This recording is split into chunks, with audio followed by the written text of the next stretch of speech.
आज हम मूर and Mealy machine का एक बहुत ही ज़्यादा इंपॉर्टेंट प्रॉब्लम सॉल्व करने वाले हैं और आज मैं तुम्हें ये भी बताने वाला हूँ कि अगर एग्जाम में सिर्फ और सिर्फ मूर मशीन के ऊपर क्वेश्चन पूछा जाता है तो तुम्हें कैसे सॉल्व करना है। और आज मैं तुम्हें ये भी बताने वाला हूँ कि अगर एग्जाम में सिर्फ और सिर्फ मिली मशीन के ऊपर क्वेश्चन पूछा जाता है तो तुम्हें कैसे सॉल्व करना है। ठीक है, क्योंकि जो भी हम मूर एंड मिली मशीन के ऊपर क्वेश्चन सॉल्व कर रहे हैं वो मूर एंड मिली दोनों को मिलाकर क्वेश्चन सॉल्व कर रहे हैं। ठीक है, बट अगर एग्जाम में सेपरेटली आया तो क्या करते हैं वो मैं तुम्हें आज बताने वाला हूँ।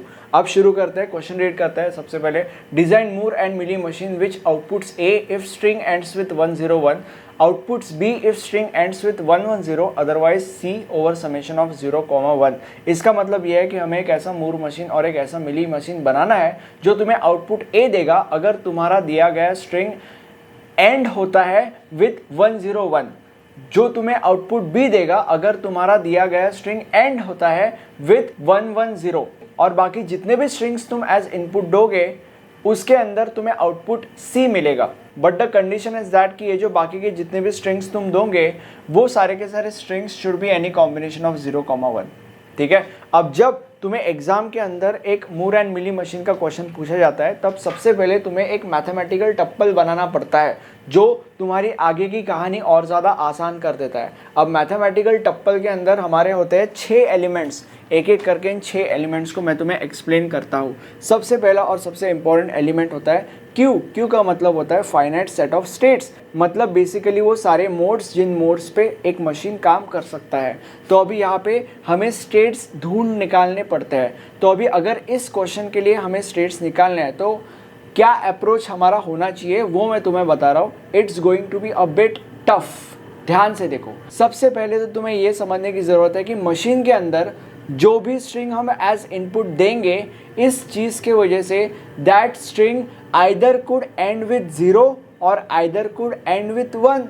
इनके अलावा तो और कोई भी चीज़ से वो एंड नहीं हो सकता, राइट। तो इसीलिए Q0 और Q1 ये दो हमारे डिफ़ॉल्ट स्टेट्स होंगे।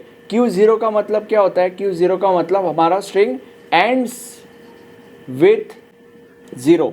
Q1 का मतलब होता है हमारा जो स्ट्रिंग है that string ends with 1।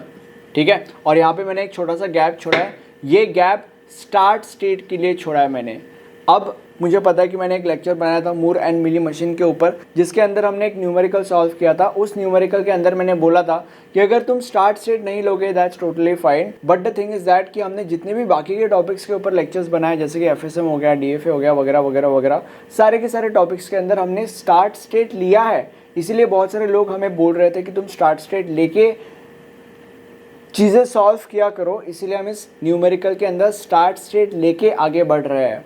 And generally start state लेके चीज़ें सॉल्व करना इज़ अ गुड हैबिट। ठीक है, तो अभी QS का मतलब होता है स्टार्ट स्टेट। ठीक है, अब यहाँ पे देखो, हम सबसे पहले इस लाइन को अप्रोच करेंगे, मतलब बेसिकली एंड्स विथ 101 को अप्रोच करेंगे। सबसे पहले हम इनपुट देंगे 1, इसका मतलब हमारा जो स्ट्रिंग है दैट स्ट्रिंग एंड्स विथ 1। तो क्या हमारे पास ये स्टेट है? हाँ है, तो कुछ नहीं करेंगे, आगे बढ़ेंगे। अब हम इनपुट देंगे 10, इसका मतलब हमारा स्ट्रिंग एंड्स विथ 10। क्या हमारे पास ये स्टेट है? And the answer is no, हमारे पास ये स्टेट नहीं है, इसीलिए हम ये स्टेट ऐड करेंगे Q10, इसका मतलब एंड्स विथ 10। ठीक है, उसके बाद हम इनपुट देंगे 101, इसका मतलब हमारा स्ट्रिंग एंड्स विथ 101। क्या हमारे पास ये स्टेट ऑलरेडी है? And the answer is no, इसीलिए हम ये स्टेट ऐड करेंगे Q101, इसका मतलब एंड्स विथ 101। ठीक है, उसके बाद अब हम इसको अप्रोच करेंगे। सबसे पहले हम इनपुट देंगे 1, इसका मतलब हमारा स्ट्रिंग एंड्स विथ 1। क्या हमारे पास ये स्टेट है? And the answer is yes, तो हम कुछ भी नहीं करेंगे। उसके बाद हम इनपुट देंगे 11, इसका मतलब ये है कि हमारा स्ट्रिंग एंड्स विथ 11। क्या हमारे पास ये स्टेट है? And the answer is no, इसलिए हम ये स्टेट ऐड करेंगे 11। ठीक है, इसका मतलब हमारा स्ट्रिंग एंड्स विथ 11। ठीक है, उसके बाद हम इनपुट देंगे 110, इसका मतलब हमारा स्ट्रिंग एंड्स विथ 110। क्या हमारे पास ये स्टेट है? And the answer is no, इसीलिए हम ये स्टेट ऐड करेंगे Q110, इसका मतलब हमारा स्ट्रिंग एंड्स विथ 110 हो गया। सारी की सारी पॉसिबिलिटीज या सारे के सारे स्टेट्स कवर हो चुके हैं। और अब मुझे पता है कि तुम्हारे मन में थोड़ा सा कंफ्यूजन होगा, रिलैक्स, वो सारा का सारा कंफ्यूजन आगे जाके दूर होने वाला है, ठीक है। Next element is summation. Summation का मतलब होता है finite set of input alphabets. Summation हमेशा most of the time question में दिया जाता है, मतलब बेसिकली इनपुट क्वेश्चन में दिया जाता है। अब यहाँ पे समेशन 0,1 क्वेश्चन में दिया गया है, इसलिए हम यहाँ पे चुपचाप लिखेंगे 0,1। ये हमारा समेशन हो चुका है। Next is transition function. Transition function होता है हमेशा ये Q into summation is equal to Q। अब इसका मतलब क्या है वो मैं तुम्हें बाद में बताऊंगा। Next is delta. ये डेल होता है, ये डेल्टा होता है। डेल्टा का मतलब होता है आउटपुट सिंबल। अब आउटपुट सिंबल जो होता है वो भी हमेशा क्वेश्चन में दिया जाता है, या तुम ऐसे भी कह सकते हो कि अगर तुम क्वेश्चन को थोड़ा सा स्मार्टली पढ़ोगे तो तुम्हें पता चल जाएगा कि आउटपुट सिंबल क्या है। क्वेश्चन को पढ़ता है design Moore and Mealy machine which outputs A if string ends with 101, outputs B if string ends with 110, otherwise C over summation of 0,1। मतलब ये तीन हमारे आउटपुट्स हैं A, B एंड C, तो इसलिए हम यहाँ पे लिखेंगे A, B और C। Okay, next and very important one is lambda. Lambda का मतलब होता है आउटपुट मैपिंग, और जो लैम्बडा होता है that lambda is denoted by. अब यहाँ पे Q का मतलब होता है स्टेट ऑफ कोर्स, ठीक है, और डेल्टा का मतलब होता है आउटपुट। इसका मतलब ये है कि हर एक आउटपुट किसी ना किसी स्टेट के साथ एसोसिएटेड है, ठीक है। तो अभी यहाँ पे क्योंकि Q है तो हम सारे के सारे स्टेट्स यहाँ पे लिख देंगे।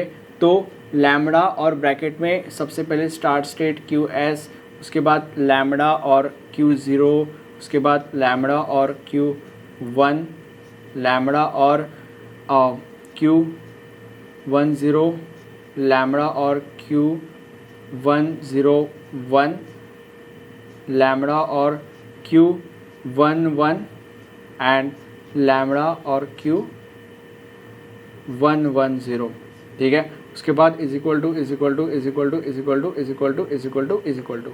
देखो, जैसे कि मैंने तुम लोग को बोला था कि हर एक आउटपुट सिंबल किसी ना किसी स्टेट के साथ एसोसिएटेड है, तो हमारे पास तीन आउटपुट सिंबल्स है A, B एंड C। अब हमें ये पता करना है कि कौन सा आउटपुट सिंबल इनमें से किन स्टेट्स के साथ एसोसिएटेड है, मतलब बेसिकली कौन सा आउटपुट सिंबल किस स्टेट के साथ एसोसिएटेड है, ये हमें पता करना है। तो कैसे पता करेंगे? देखो, क्वेश्चन को पढ़ो ध्यान से। Design Moore and Mealy machine which outputs A if string ends with 101। इसका मतलब यह है कि जो भी हमारे पास ऐसा स्टेट है विच एंड्स विथ 101, उस स्टेट को आउटपुट सिंबल A मिलेगा, सिंपल एज दैट। तो हमारे पास कौन सा ऐसा स्टेट है विच एंड्स विथ 101, ये है, तो उसको आउटपुट सिंबल A मिलेगा, ठीक है। मतलब basically this output symbol would be associated with this state. उसके बाद outputs B if string ends with 110, मतलब जो भी हमारे पास एक ऐसा स्टेट है विच एंड्स विथ 110, तो उस स्टेट के साथ B ये आउटपुट सिंबल एसोसिएट होगा। तो ये स्टेट है विच इज एंडिंग विथ 110, तो इसके साथ हम B ये आउटपुट सिंबल एसोसिएट कर देंगे। और उसके बाद क्या लिखा गया है? Otherwise C over summation of 0,1, मतलब बाकी के जितने भी स्टेट्स हैं उन सारे के सारे स्टेट्स के साथ आउटपुट सिंबल C एसोसिएट हो जाएगा, सिंपल एज दैट, ठीक है, खत्म, राइट। अब एक बहुत इंपॉर्टेंट चीज, क्वेश्चन में बोला गया है कि मूर एंड मिली मशीन दोनों मशीन्स बनाने हैं, ठीक है। तो सबसे पहले यहाँ पे हम मूर मशीन का टेबल बनाएंगे और उसके बाद डायग्राम बनाएंगे एक ब्रेक लेने के बाद। उसके बाद यहाँ पे मिली मशीन का टेबल बनाएंगे सबसे पहले और उसके बाद डायग्राम बनाया जाएगा। ओके, मैं मिलता हूँ तुम्हें टेबल के साथ एक ब्रेक के बाद। अब यहाँ पे टेबल मैंने बना दिया है। क्यू का मतलब होता है स्टेट, तो सारे के सारे स्टेट्स यहाँ पे लिखे हैं, और समेशन का मतलब होता है इनपुट, तो सारे के सारे इनपुट्स यहाँ पे लिखे हैं। आगे बढ़ने से पहले तुम्हें एक चीज़ समझने की ज़रूरत है, विच इज़ अगर तुम क्वेश्चन पढ़ोगे तो यहाँ पे तुम्हें एंड्स विथ दिखाई देगा। जब तुम्हें अपने मूर एंड मिली के क्वेश्चन के अंदर या DFA या NFA के क्वेश्चन के अंदर एंड्स विथ दिखाई देता है, ends with this, ends with that, kind of that weird stuff, तब तुम्हें समझ जाना है कि वो जो क्वेश्चन है वो एक एंड्स विथ वाला क्वेश्चन है। एंड्स विथ वाला जो क्वेश्चन होता है या एंड्स विथ वाले जो क्वेश्चंस होते हैं उन्हें एंड्स विथ वाले मेथड से सॉल्व किया जाता है। एंड्स विथ वाले मेथड से ही हमने सारे के सारे स्टेट्स निकाले थे। सबसे पहला स्टार्ट स्टेट वो तो होता ही है, उसके बाद 0 and 1 ये हमारे डिफ़ॉल्ट स्टेट्स थे। उसके बाद अगर हमें 101 को अप्रोच करना है तो सबसे पहले स्टेट 1 जो हमारे पास ऑलरेडी था, उसके बाद 10 और उसके बाद 101। अगर हमें 110 को अप्रोच करना है तो सबसे पहले 1, उसके बाद 11 और उसके बाद 110। तो एंड्स विथ वाले मेथड से हमने सारे के सारे स्टेट्स निकाले थे। अब एंड्स विथ वाले मेथड से ही हम इस टेबल को सॉल्व करेंगे। थोड़ा सा डिफरेंट है बट देखते देखते तुम समझ जाओगे कि कैसे एक टेबल को बनाया जाता है। सबसे पहले क्यूएस का मतलब स्टार्ट स्टेट, मतलब मशीन के पास कुछ भी नहीं है, ऊपर से टपकता है 0। इसका मतलब अब मशीन के पास एक ऐसा स्ट्रिंग है विच एंड्स विद 0। क्या हमारे पास कोई ऐसा स्टेट है विच सेज दैट कि the string ends with 0? And the answer is yes, that state is Q0। इसलिए हम यहाँ पे लिखेंगे Q0। उसके बाद मशीन के पास कुछ भी नहीं है, ऊपर से टपकता है 1, मतलब अब मशीन के पास 1 है, मतलब मशीन के पास एक ऐसा स्ट्रिंग है विच एंड्स विद 1। तो क्या हमारे पास एक ऐसा स्टेट है विच सेज दैट कि the string ends with 1? And the answer is yes, that state is Q1। और इसलिए हम यहाँ पे लिखेंगे Q1। Simple as that, easy peasy, right. अब मशीन के पास है Q0, मतलब मशीन के पास एक ऐसा स्ट्रिंग है विच एंड्स विद 0, ऊपर से टपकता है 0, मतलब अब मशीन के पास एक ऐसा स्ट्रिंग है विच एंड्स विद 0 0। क्या हमारे पास कोई ऐसा स्टेट है विच सेज दैट कि the string ends with 0 0? And the answer is no. इसीलिए हम इस 0 को कट कर देंगे। अब क्या हमारे पास एक ऐसा स्टेट है विच सेज दैट कि the string ends with 0? And the answer is yes, that state is Q0। इसलिए हम यहाँ पे लिखेंगे Q0। अब देखो, सबसे पहले मैं तुम्हें गरीब जनता लॉजिक समझाने वाला हूँ, मतलब एकदम आसान लॉजिक क्या है, एकदम लेमैन लैंग्वेज में तुम कैसे टेबल बना सकते हो, गरीब जनता लॉजिक, वो मैं तुम्हें समझाऊंगा। और उसके बाद बीच में यानी कि यहाँ से अमीर जनता लॉजिक, यानी कि जो एकदम ये कैसे करते हैं असली में चीज़ों को, वो मैं तुम्हें बताऊंगा। अगर तुम्हें वो समझ नहीं आ रहा है तो चलेगा, आप गरीब जनता लॉजिक से इस टेबल को बना सकते हो, ठीक है। अब यहाँ पे देखो, मशीन के पास है 0, उसके बाद ऊपर से टपकता है 1।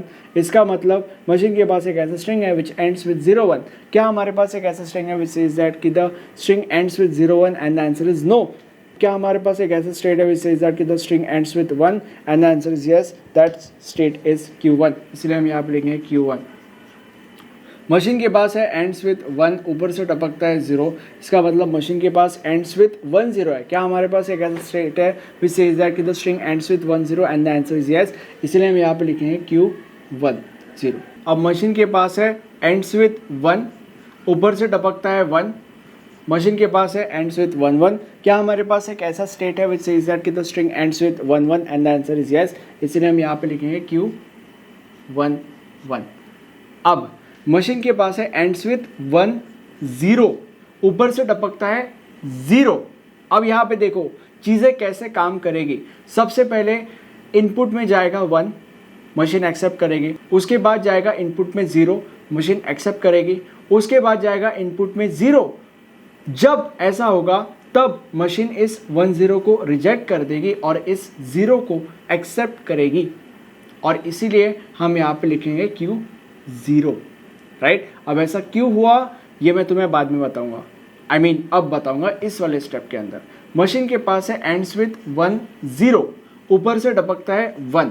सबसे पहले इनपुट जाएगा 1, मशीन एक्सेप्ट करेगी। उसके बाद इनपुट जाएगा 0, मशीन एक्सेप्ट करेगी। उसके बाद इनपुट जाएगा 1, मशीन एक्सेप्ट करेगी। और ऐसा क्यों? ऐसा इसीलिए क्योंकि फिर 1 0 1 बन जाता है ना, इसीलिए मशीन इसको एक्सेप्ट करेगी, और इसीलिए हम यहाँ पे लिखेंगे Q1 0 1। यहाँ पे क्या हो रहा था, यहाँ पे 1 0 हमने इनपुट दिया, मशीन ने एक्सेप्ट किया, उसके बाद 0 दिया।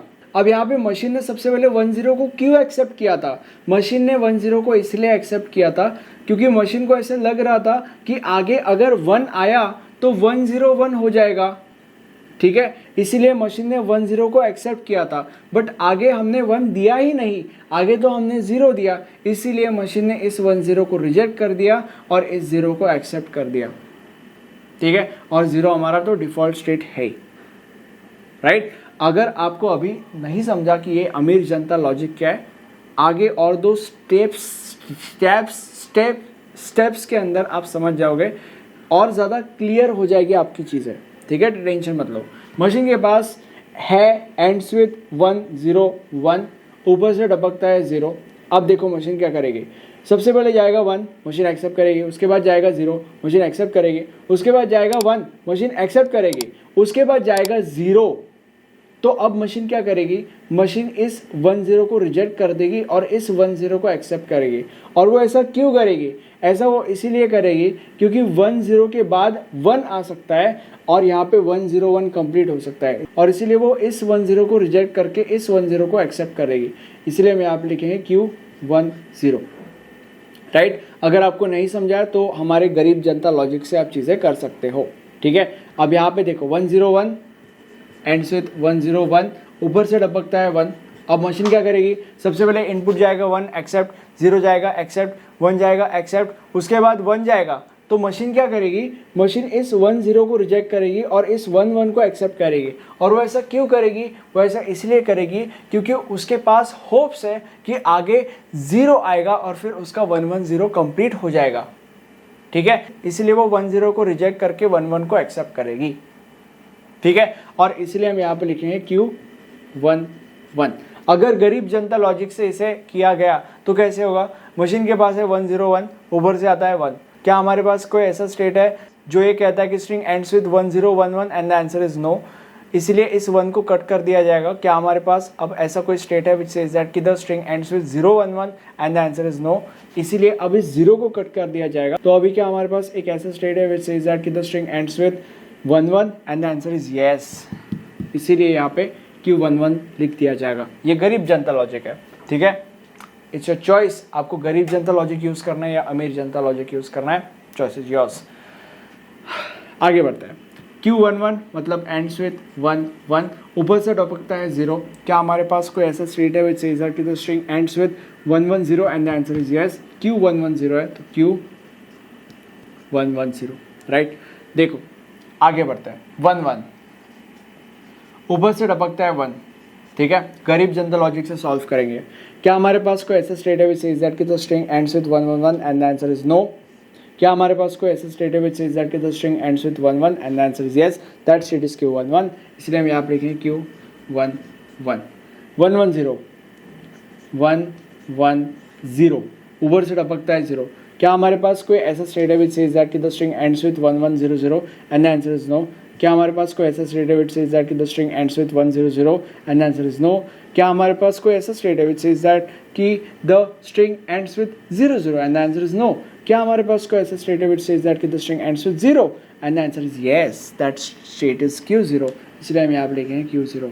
अब आगे मशीन के पास है एंड्स विथ 1 1 0, ऊपर से टपकता है 1, ठीक है। क्या हमारे पास कोई ऐसा स्टेट है विच सेज दैट कि the string ends with 1 1 0 1 and the answer is no.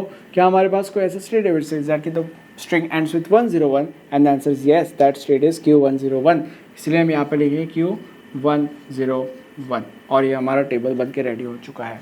अब हम इस टेबल को कंसिडर करके मैथमेटिकल मॉडल बनाएंगे।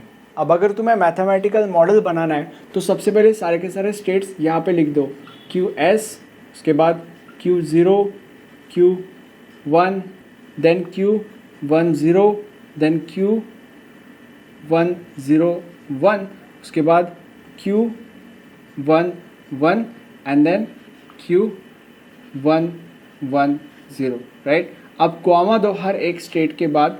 कॉमा क्यों देना है, कॉमा इसीलिए देना है क्योंकि मूर मशीन और मिली मशीन के बीच में एक डिफरेंस होता है, और वो डिफरेंस ये है कि मूर मशीन के अंदर हर एक आउटपुट सिंबल किसी ना किसी स्टेट के साथ एसोसिएटेड होता है, और मिली मशीन के अंदर हर एक आउटपुट सिंबल किसी ना किसी ट्रांजिशन के साथ एसोसिएटेड होता है। अब ट्रांजिशन क्या होता है वो मैं तुम्हें बाद में बताऊंगा, ठीक है। अब देखो मैंने तुम्हें क्या बोला था, मूर मशीन के अंदर हर एक आउटपुट सिंबल किसी ना किसी स्टेट के साथ एसोसिएटेड होता है, बट हमें कैसे पता चलेगा कि कौन सा आउटपुट सिंबल किस स्टेट के साथ एसोसिएटेड होता है। यहाँ पे हमने लिखा है, ये देखो, ये हमारे आउटपुट सिंबल्स थे, किधर गए, ये हमारे आउटपुट सिंबल्स थे, और यहाँ पे हमने ये लिखा है कि कौन से आउटपुट सिंबल्स किन स्टेट के साथ एसोसिएटेड है, बस ये हमें वहाँ पे छाप देना है। सिर्फ और सिर्फ 1 0 1 के साथ आउटपुट सिंबल A एसोसिएटेड है, इसलिए हम यहाँ पे लिखेंगे A, और 1 1 0 के साथ आउटपुट सिंबल B एसोसिएटेड है, इसलिए हम यहाँ पे लिखेंगे B। बाकी हर एक स्टेट के साथ आउटपुट सिंबल C एसोसिएटेड है, इसीलिए हर जगह हम C लिखेंगे, राइट। उसके बाद यहाँ पे हर एक स्टेट को सर्कल के अंदर डाल दिया जाएगा, राइट। और ठीक है, चीज़ों को थोड़ा सा दूर दूर लिखना, ठीक है, एग्जाम वगैरह में। That is more like healthy habit, it is recommended, right. अब यहाँ पे देखो कैसे करेंगे। QS का Q0 0, QS का Q0 0, QS का Q1 1, QS का Q1 1, Q0 का Q0 0, Q0 का Q0 0, Q0 का Q1 1, Q0 का Q1 1, Q1 का Q1 0 0, Q1 का Q1 0 0, Q1 का Q1 1 1, Q1 का Q1 1 1। उसके बाद Q10 का 0, Q10 का 0, Q10 का 0 दैट इज 0। उसके बाद Q10 का Q101, Q10 का Q101 दैट इज 1, राइट। उसके बाद 101 का 10, 101 का 10 दैट इज 0, और 101 का 11, 101 का 11 दैट इज 1। उसके बाद 11 का 110,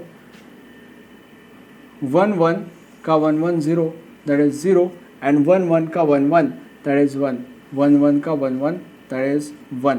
देन उसके बाद 110 का 0, 110 का 0 दैट इज 0, और 110 का 101, 110 का 101 दैट इज 1। ये हमारा मैथमेटिकल मॉडल तैयार हो चुका है। अब हम मिली मशीन के ऊपर जंप करेंगे। अब जो मिली मशीन का टेबल होता है, that table is very similar to Moore machine वाला टेबल। सारे के सारे स्टेट्स यहाँ पे है और सारे के सारे इनपुट्स यहाँ पे है। टेबल बनाने से पहले एक चीज़ मैं तुम लोग को बताना चाहूँगा विच इज़ कि मैं भूल गया था तुम लोग को बताना कि जो मूर मशीन का टेबल है, that table is derived with this equation. ये इक्वेशन क्या कहता है, अगर मशीन स्टेट क्यू पे है और अगर हम इनपुट समेशन देते हैं तो मशीन किस स्टेट में जाएगा, ठीक है। वही हमने पूरा टेबल भर किया। अब जो मिली मशीन का टेबल है, that table is derived with this equation.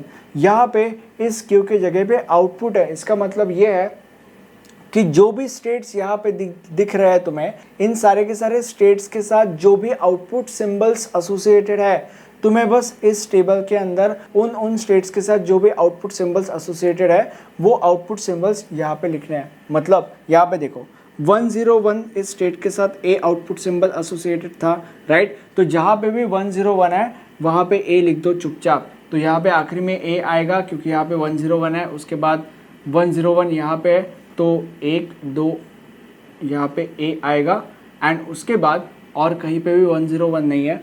Then 110 को हमने बी आउटपुट सिंबल एसोसिएट किया था, तो 110 यहाँ पे है तो यहाँ पे हम बी लिखेंगे, राइट। और बाकी हर एक स्टेट के साथ आउटपुट सिंबल सी एसोसिएटेड था, इसलिए बाकी हर एक जगह पे हम सी सी सी सी सी सी सी सी सी सी सी लिखेंगे, राइट। सो या एंड व्हाट या ओके।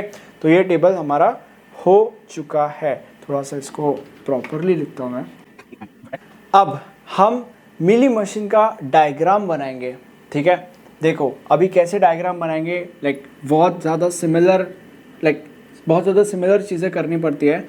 जस्ट तुम्हें यहाँ पे अब कॉमा नहीं देना है। सबसे पहले सारे के सारे स्टेट्स लिख देंगे, QS Q0 Q1 Q10 Q101 और उसके बाद Q11 एंड Q110, ठीक है। अब यहाँ पे सर्कल दे दिया जाएगा। It's going to be pretty messy actually. Let's pray for the best. अब यहाँ पे देखो कैसे करेंगे। QS पे Q0 0, QS पे Q0 0, और यहाँ का आउटपुट क्या है, C, तो यहाँ पे हम लिखेंगे C। QS पे Q1 1, QS पे Q1 1 and what the hell is output, output is C, इसलिए हम यहाँ पे लिखेंगे C। Q0 पे Q0 0, Q0 पे Q0 0 and what the hell is output, output is C। Okay, Q0 पे Q1 1, Q0 पे Q1 1 and what the hell is output, output is C, इसलिए हम यहाँ पे लिखेंगे C। Q1 पे Q1 0, Q1 पे Q1 0, Q1 पे Q1 0 0, what the hell is output, output is C, इसलिए हम यहाँ पे लिखेंगे C। Q1 पे Q11 1, Q1 पे Q11 1, what the hell is output, output is C, इसलिए हम यहाँ पे लिखेंगे C। उसके बाद Q10 पे 0, Q10 पे 0, राइट, Q10 पे 0 0, oh god, and what the hell is output, output is C।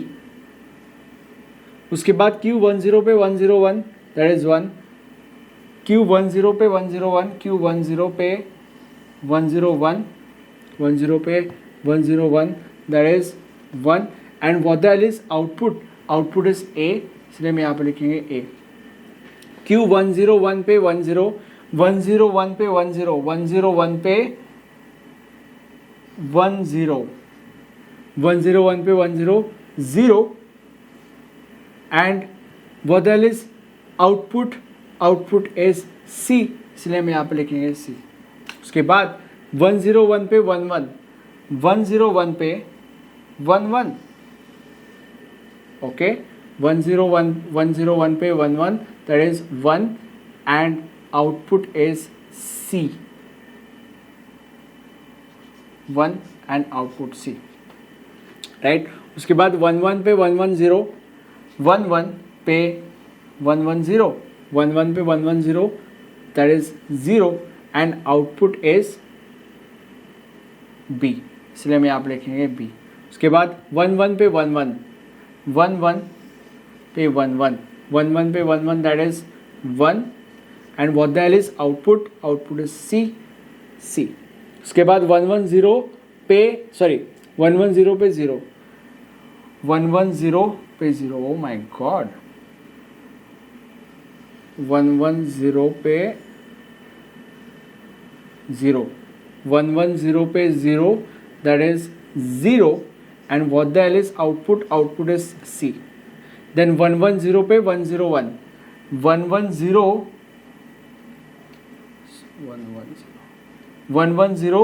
पे 101, 110 पे 101, 1 and output is A, so 1 and output is A। ये आपका मिली मशीन का डायग्राम है, थोड़ा सा मैसी है but like you got it what I was trying to say, okay. अब स्टार्टिंग में मैंने तुम लोग को बताया था कि मैं तुम लोग को 2 मिनट, अब स्टार्टिंग में मैंने तुम लोग को बताया था कि मैं तुम लोग को बताऊंगा कि अगर एग्जाम में सिर्फ और सिर्फ मूर मशीन पूछा जाता है तो तुम्हें क्या लिखना है, और अगर सिर्फ और सिर्फ मिली मशीन पूछा जाता है तो तुम्हें क्या लिखना है, और अगर मूर एंड मिली मशीन पूछा जाता है तो तुम्हें क्या लिखना है, वो तो तुम्हें अभी पता चल चुका है। अगर सपोज सिर्फ और सिर्फ मूर मशीन आता है तो तुम्हें ये पूरा को पूरा लिखना है और ये टेबल लिखना है और एक डायग्राम ड्रॉ करना है, क्योंकि ये मूर मशीन का टेबल और डायग्राम है। अगर एग्जाम में मिली मशीन आता है तो तुम्हें ये पूरा का पूरा लिखना है, ये टेबल लिखना है, ये टेबल लिखना है और ये मिली मशीन का डायग्राम ड्रॉ करना है, ठीक है। मूर मशीन का टेबल लिखना है और मिली मशीन का टेबल लिखना है और मिली मशीन का डायग्राम ड्रॉ करना है, ठीक है। और ऐसा क्यों, ऐसा इसीलिए क्योंकि सबसे पहली चीज़ मिली मशीन का जो टेबल है, मिली मशीन का जो डायग्राम है वो मिली मशीन के टेबल से डिराइव होता है और मूर मशीन के टेबल से भी डिराइव होता है। इसीलिए मिली मशीन के टाइम पे तुम्हें ये टेबल और डायग्राम ऐसे तीनों चीज़ें ड्रॉ करनी है आफ्टर दिस, राइट।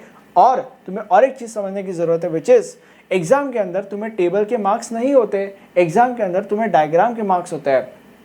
जो पेपर चेकर है वो सबसे पहले तुम्हारा डायग्राम चेक करता है, अगर डायग्राम सही है तो तुम्हें पूरे के पूरे मार्क्स मिलते हैं, बट अगर डायग्राम में थोड़ी सी गड़बड़ी है तो वो ये चेक करता है कि तुमने स्टेप्स कहाँ तक सही किए हैं और फिर उस पर तुम्हें मार्क्स मिलते हैं। इसीलिए अगेन स्टेप्स करना भी बहुत ज़्यादा इंपॉर्टेंट है। कुछ कुछ लोग डायरेक्टली टेबल सॉल्व करना चालू कर देते हैं, कुछ कुछ लोग डायरेक्टली डायग्राम ड्रॉ कर देते हैं। दे आर वियर्ड पीपल, ठीक है। तुम्हें वो उन कैटेगरी ऑफ द पीपल में नहीं आना है। We are good people, okay. तो या दिस इज द मेथड। अगर आपको और ज़्यादा प्रैक्टिस करनी है, जो कि मैं चाहूँगा कि तुम करो, तो आप हमारे नोट्स रेफ़र कर सकते हो। नोट्स में आपको एग्जाम में आने वाला हर एक क्वेश्चन मिल जाएगा। बहुत ही ज़्यादा आसान तरीके से हमने सॉल्व करके रखा है। आप आसानी से प्रैक्टिस करके एग्जाम में बहुत ही ज़्यादा ईजिली पूरे के पूरे मार्क्स स्कोर कर सकते हो और अल्टीमेटली आपके पॉइंटर्स बढ़ा सकते हो, ठीक है। ये हमारा प्लेलिस्ट है। इस प्लेलिस्ट में आपको इस सब्जेक्ट के सारे लेक्चर्स मिल जाएंगे। वीडियो को लाइक करो और खुश रहो। Thank you so much. Bye bye.